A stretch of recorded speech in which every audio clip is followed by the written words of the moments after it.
Today we're meeting with Jude Camilla, who's 25 years young, has lots of energy, and loves to build things and make money from them.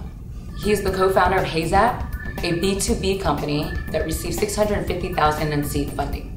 HeyZap provides tools to Flash game developers that drives traffic across the web and helps them monetize through virtual goods.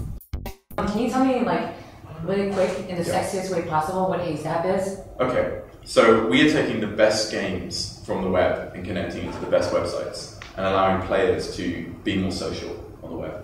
Because right now, this video is everywhere around the web. Right. So video can be put anywhere around the web, but games are still quite static. They're tracked on pages. And so we want to take games and get them distributed to the rest of the web. Like maybe get a game distributed on Intimate Math. Yeah, if we have appropriate games, connect up the right games to the right places. Yeah, if I was going to say entrepreneurialism was your specialty, why would you say that is?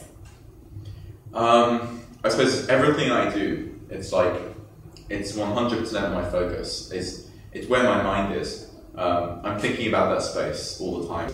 It's like pursuing your dream. I mean, it's definitely a difference between an entrepreneur and a successful entrepreneur. Mm-hmm. I think for me, the successful entrepreneur is someone that managed to build a good company or exit from a company. Mm-hmm. And that is you got one notch on your belt. Right. If you do it over and over again, you're like a serial successful entrepreneur. What do you think would like to happen to HeyZap? You're going to have an exit plan, or do you think you're going to be able to build a profitable business?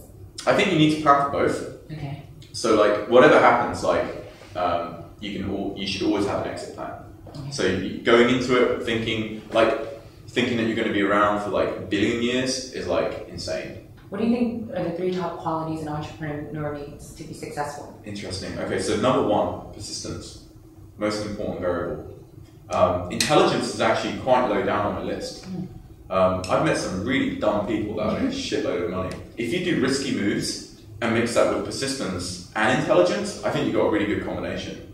All you can do, and most entrepreneurs say this, is work really, really hard and just hope for the best. It's kind of true. That's all you can do. Hope for the best, prepare for the worst, and work really, really hard.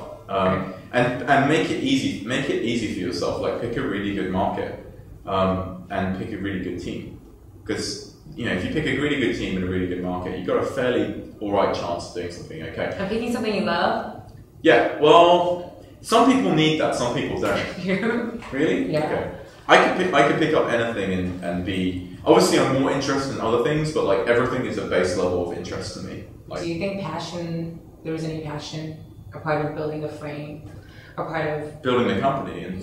Oh, absolutely. Was there any, even if you were passionate about the product? Oh, absolutely. Everything I get involved in, I get really passionate about. Mm-hmm. It's kind of insane, right? I think if you're going to do a business, you need to get really, really passionate about it. So you have to be passionate about your product, right? Because if you're trying to sell something, you have to believe in it. If you've made this, sorry, we'll move that a little change. Okay. If you've made this pen and you think it's the best pen in the world, then the only way you're going to get it out there and get people buying it and get Walmart stocking it and Costco stocking it, whatever, is to be really passionate about it. And if you're not passionate about it, no one else is going to be. Mm-hmm. If you had to give one piece of advice for future entrepreneurs, what would it be? Besides being persistent.